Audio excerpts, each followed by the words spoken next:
Our corporation, right, operates around the world, and today nearly one half of our employees resides outside of the United States.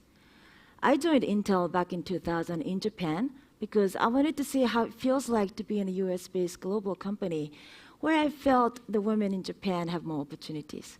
When I joined, I had fair share of culture shock. In my site, the communication was not only in Japanese, but it was more reserved. But when I pick up the phone and I talk to the global team in English, I have to be more vocal and direct. So I made a conscious effort to go back and forth to different types of communication style. So much so that I'm told by others I act very differently when I speak in English and when I speak in Japanese. And even more, when I was with local customers and partners, my communications and behavior had to follow more rigid and traditional protocol. You know, like the order of sitting around the table, or how low you go in bowing, or the use of honorific language. And I was often the only woman in the room, and I didn't have the local female role model to follow, so I swung the pendulum very hard to be overly polite, to be careful. That made the gap between my English communication and Japanese style very, very different. So it was very frustrating to me first, but over time, I started to enjoy the ability to go back and forth the cultures. I loved the conversation I had with global team, very direct. Then I also had an ability to build very deep local connections using Japanese culture. So gradually, I got fluent at it, and today I'm not even conscious when I go back and forth. Now I work in the Asia-Pacific region, and I meet people with a variety of different backgrounds. And I got curious, how are they dealing with the cultural tension or fusion, especially in emerging markets, where the rapid economic growth is creating significant changes in their society? So I went out and spoke with a group of new employees in Asia, Latin America, and Africa. And there are various reasons why people join our company. It depends on the countries, like Brazil and India. They said, the global company was the way to go, say 15 to 20 years ago, and that's how they got started. In Africa, some came from international development organizations, and they felt it's time to switch to a commercial company. And recent college graduates in China and India, some of them had an opportunity to join a massive, big local enterprise, but they chose the US-based global company because they felt they had more opportunity to be trained and developed, but also they preferred more open and direct and less hierarchical organizational style. Some societies traditionally value stability. In those societies, sometimes a career in a US company is viewed a little bit risky. A woman in Asia faced resistance from her father, who wanted her to join a government-owned company. She said her family believed the girl should take up an easy job and stable job, and they thought the US company would be too hard for her. But she finally convinced her father and joined us. So just like her, we attracted people who liked our culture. And the decision is a conscious one, especially for those whose culture values more traditional, hierarchical organizational style. Now, even though they chose to integrate into a more open and direct environment, there's always a tension between local and global culture. Many of them told me they're told to be more vocal. Just like me, they're being coached to increase the directness to match the culture. We have this practice called constructive confrontation in our company, right? In order to solve problems quickly, you're supposed to constructively confront your counterpart if you do not agree. Do not, shove it under the rug, solve it on the spot. This is not an easy practice in general, but this is particularly hard for the people in Asia.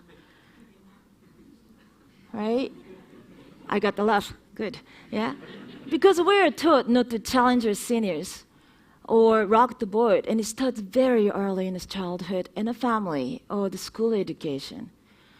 An aha moment came to a woman when she saw two of her colleagues vigorously debating about something in the meeting, but after the meeting she said they were fine, their relationship did not break. When asked if she practices constructive confrontation, she said, "Not yet. I like to find a style that's comfortable to me. I'm a girl." Right? Implying that it may take some time for her to get going.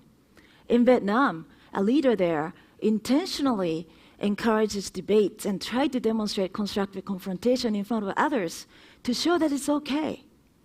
Right? Elsewhere, people observe that employees sometimes hold back their opinions because they don't want to challenge their boss. See, they know it's the right thing to do, but they also acknowledge it's very hard to practice, especially in Asia.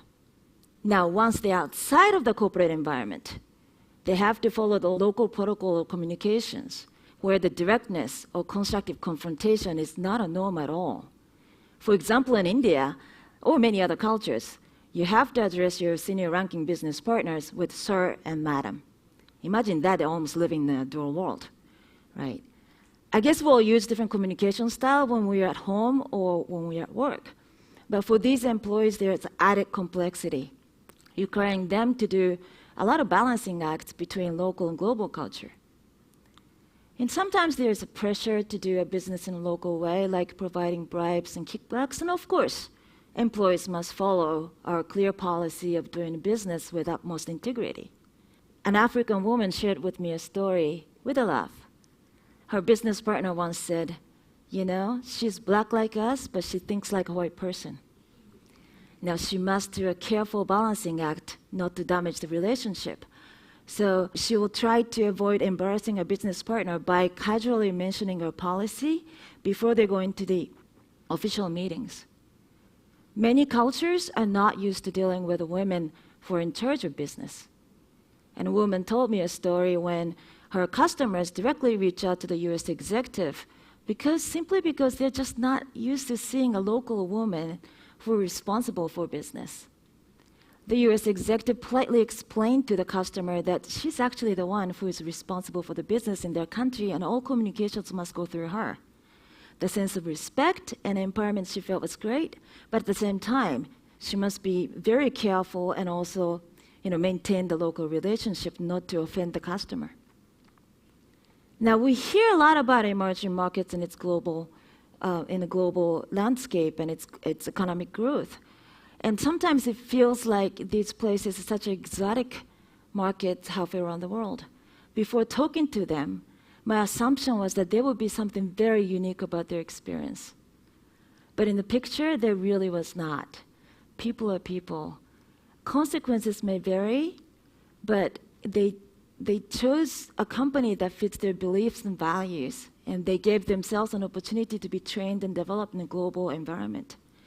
And they do a balancing act between local and global cultures to get things done, just like all of us who operates in non-US culture. And in the process, they may speak a dialect of global corporate culture, but they sure try very hard to practice its core values.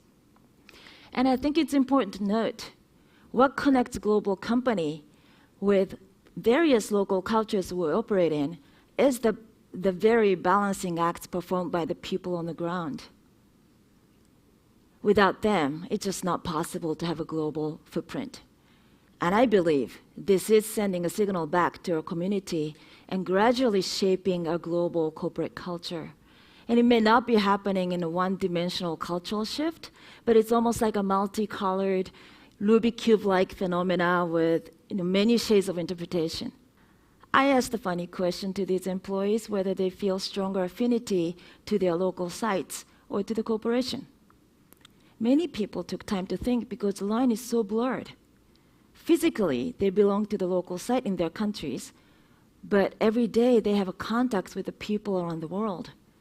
So the most frequent answer I received was, I work for the corporation, but I just happen to work out of the site. One of them told me, "Here, Makiko, you don't start conversations with your nationalities. You're an employee first. And then, people happen to have different backgrounds, locations, or accents." So there is a global corporate culture where the core value is shared and practiced, but at the same time, these values reflect the evolving fusion of the values we take from our global operations. And the fusion is happening in a nebulous manner, and I don't know what the future holds. But one thing is clear to me is that passionate employees around the world will surely continue to shape it. Thank you very much.